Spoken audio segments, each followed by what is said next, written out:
بسم الله الرحمن الرحيم الحمد لله وصلى الله وسلم وبارك على عبده ورسوله نبينا محمد وعلى آله وصحبه أجمعين. Assalamu alaikum wa rahmatullahi wa barakatuh, and welcome to Lessons in Fiqh. We're still studying the times of salat, times of prayer. Last time we did not have time, so for another time Brother Fadi will read us hadith number 136. Alright. Okay. Narrated by Abu Sa'id al-Khudri, may Allah be pleased with him, I heard Allah's Messenger ﷺ saying, no salat, meaning prayer, is to be offered after the morning prayer until the sun rises, or after the afternoon prayer until the sun sets. And in the narration of Muslim, there is no salat prayer after the Fajr morning prayer. Uqba ibn Namr narrated, there are 3 times at which Allah's Messenger ﷺ used to forbid us to pray or bury our dead. When the sun begins to rise till it's fully up, when the sun is at its height, at midday till it passes the meridian, and when the sun draws near to setting till it sets. Okay, if you recall last time we talked about this hadith, we said that Sa'id al-Khudri's hadith talks about 2 general times with a long time span between them. And Uqba ibn Amir talks about 3 specific times that are very short and not that long. And to sum things up, it's very easy to make them into 3 times. And that is, after Asr prayer until the sun sets completely. We have here 2 times. After Asr prayer until the sun begins to sit, and from the moment it begins to sit until it disappears completely. So these are 2 times. The last time, the latter one is, the latter period is extremely forbidden to be prayed in, because this is the time where the non-Muslims prostrate to it. Those who associate others with Allah, whether they're devil worshippers or whatever. So this is 1 time. The second time is when after a person prays Fajr until the sun rises. And just before it rises, this is 1 time. When it begins to rise until it's completely risen, this is the 2nd time, and it's about 5 to 10 minutes. So these are 2 times. Actually, there are 4 in 2.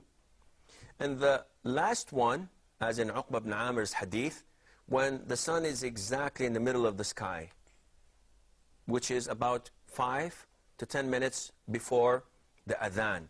And when is the adhan called for dhuhr, Rushdie? It's not written. Pardon me? When does the adhan for dhuhr is called? When is it called? When the sun... Zaki. When the sun rise,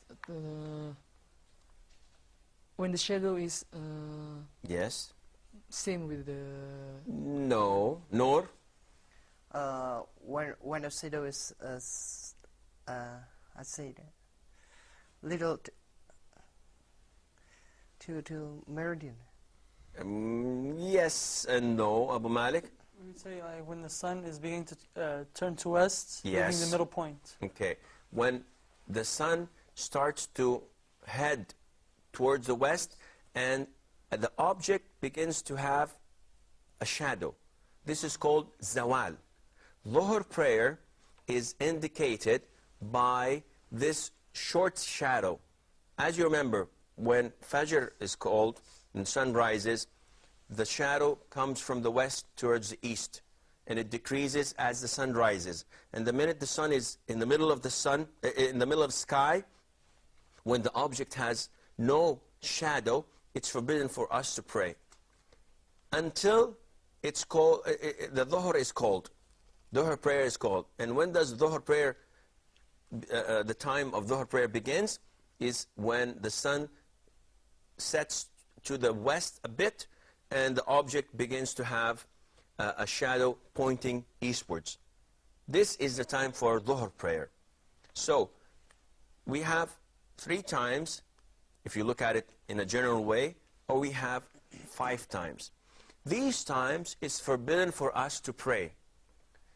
The question is, Brother Mustafa, it's forbidden for us to pray all kinds of prayer? Voluntary prayers only. Voluntary prayers only, because obligatory prayer, you can pray them any time of the day or night. There are no restrictions, none whatsoever, for you to refrain from praying.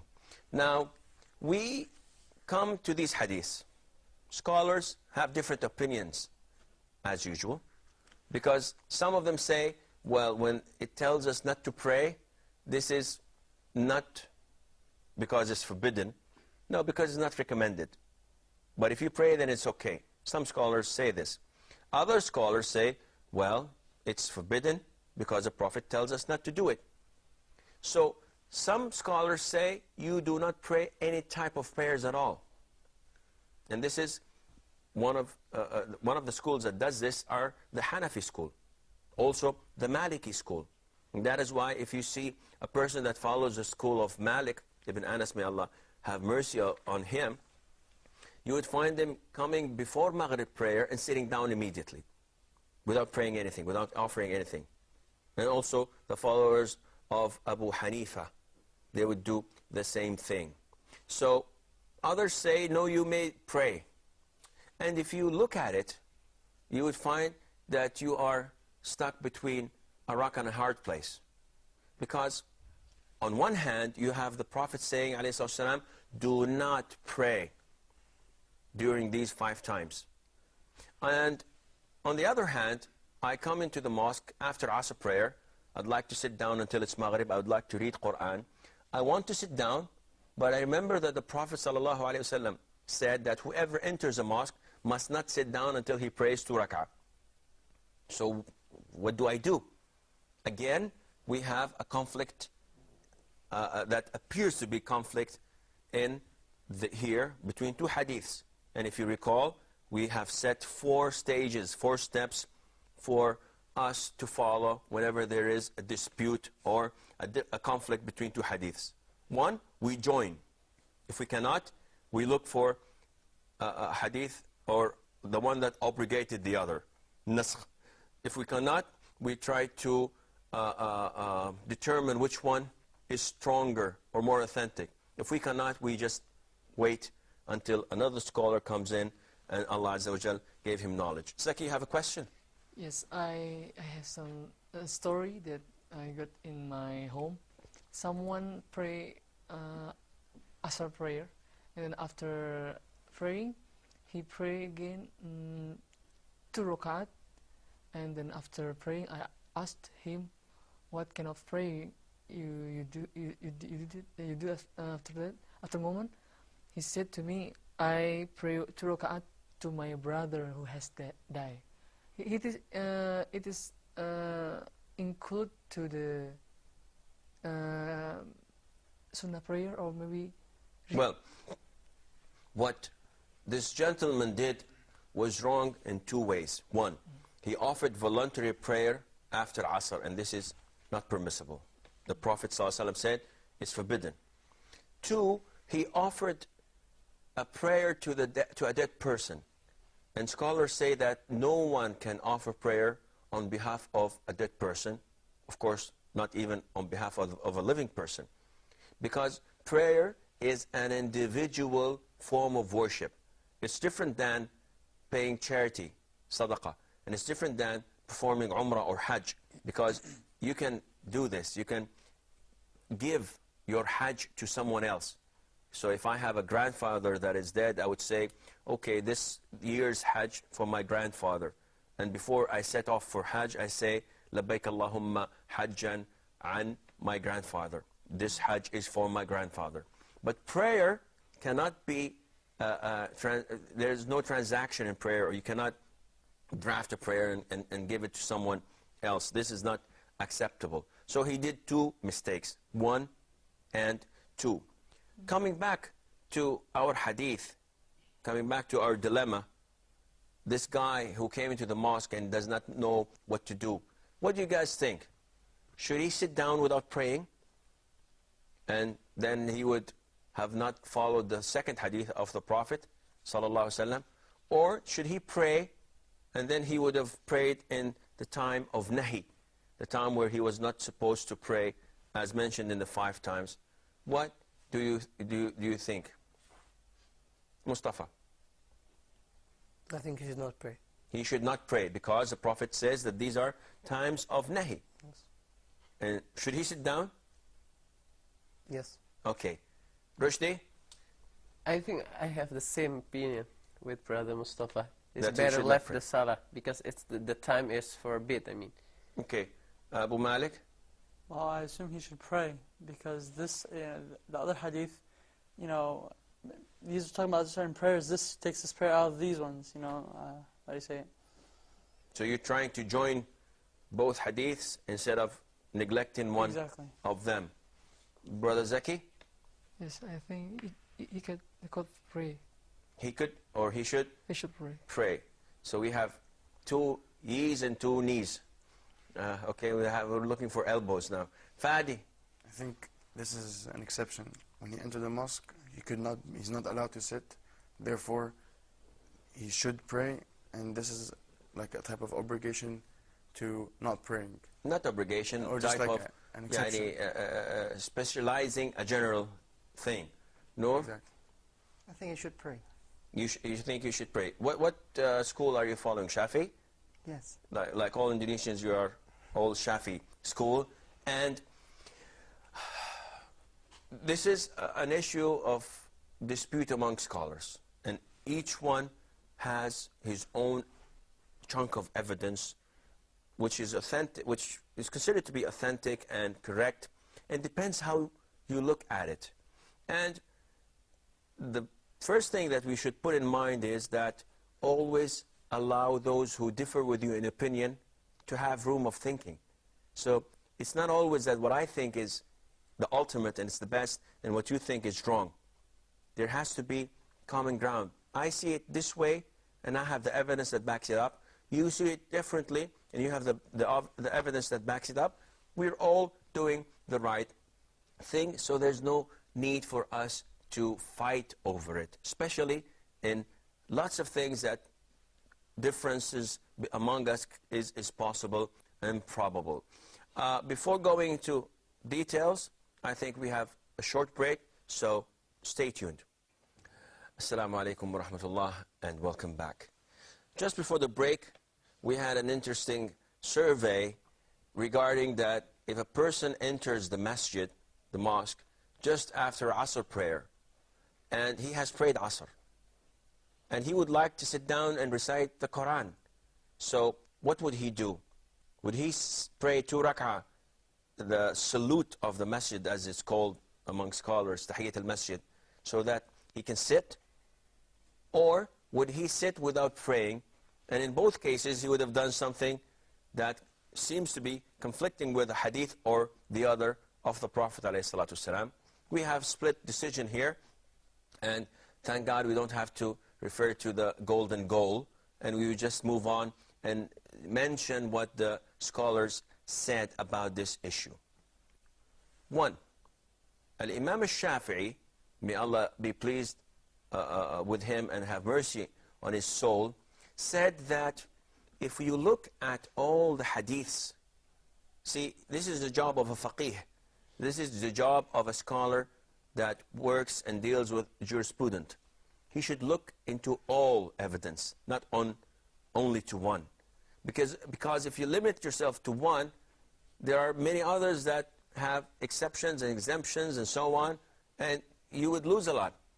So Shafi'i says that after looking at all the evidence, we can say that it is prohibited for a Muslim to pray during these 5 times that we've mentioned before. After Asr until the sun sets, after Fajr until the sun rises, and during midday when the sun is exactly in the middle of the sky. He says, but there are exceptions, with the exception of things that have a reason. So it is prohibited for us to pray if it's voluntarily general forms of prayer. What are you doing?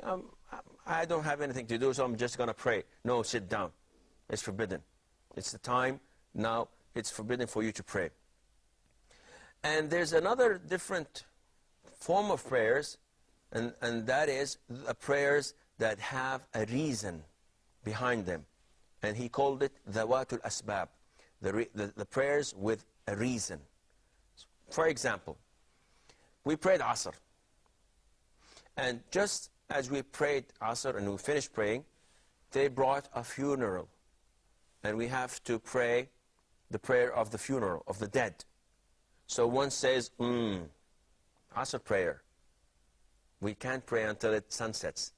We cannot pray until the sun sets.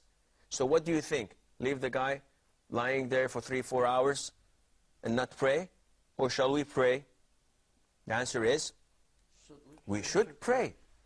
Then, how would we say that do not pray after Asr? This is exempted because this has a reason. This has a cause. Another example. You enter the mosque, you pray Asr prayer. And just as you finish Asr, there's an eclipse of the sun.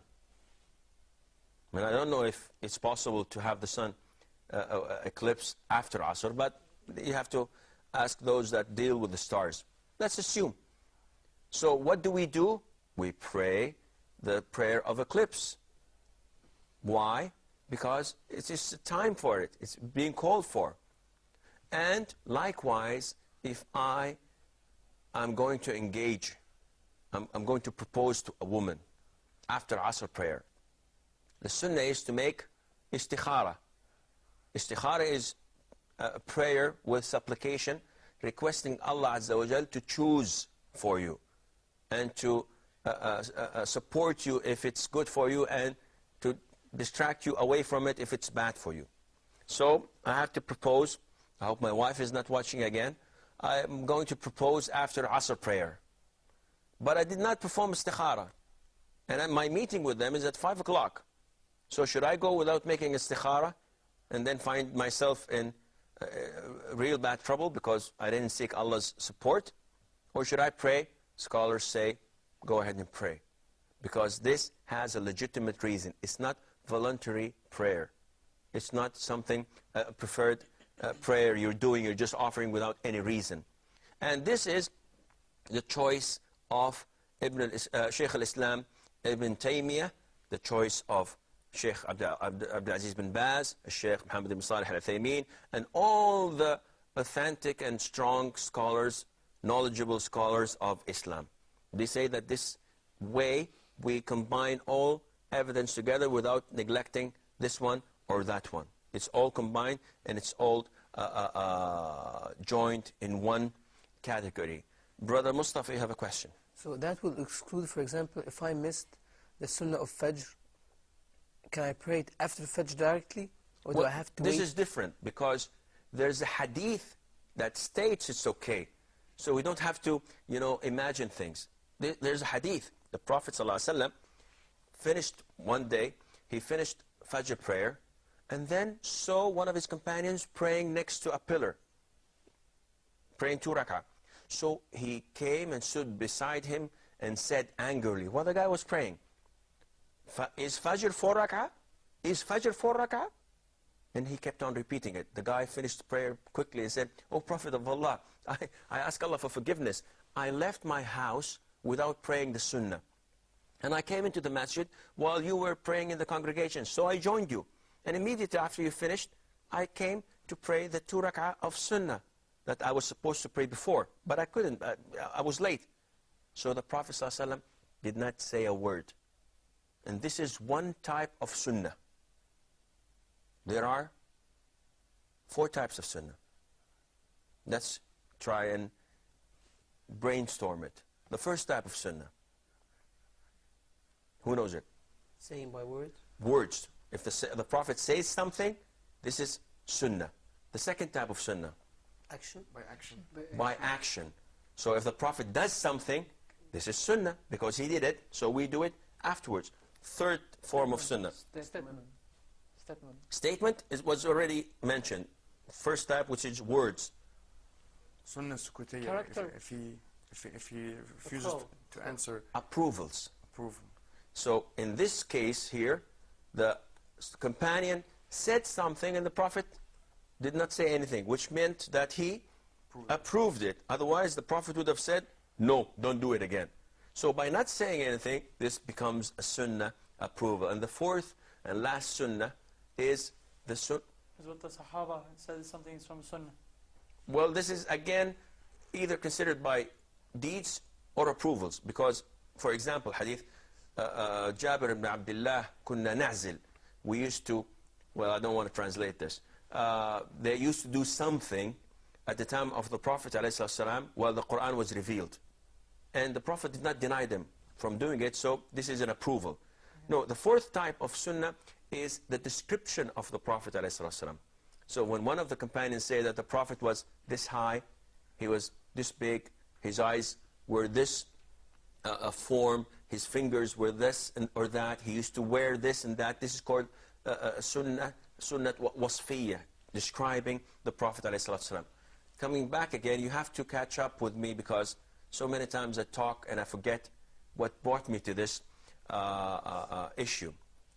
So, remind me, what brought me to this issue? Nevertheless, yes? We're talking about the times we're allowed to pray during awqat al-nahy. Okay, so this is the verdict of the scholars that you are allowed to pray in the times that you're not allowed to pray, depending that the prayer has a legitimate reason, a legitimate cause of it. One thing I'd like to point out for you is that the time may span and may be short. Now, it's forbidden for us to pray after Asr till the sun sets. Now, does this mean it's forbidden for me to pray from 5 o'clock until 8 o'clock, which is from Asr to Maghrib? No, it can be shortened. In the case, if a person did not pray Asr yet, so if a person prays Asr at 6 o'clock, though people have prayed and gone home, he can pray as long as he has not prayed Asr. I believe that this is understood. And again, if you reverse this, if a person is traveling and he preceded Asr prayer and prayed it Jam' Taqdeem with Dhuhr. So Dhuhr is called at 1 o'clock.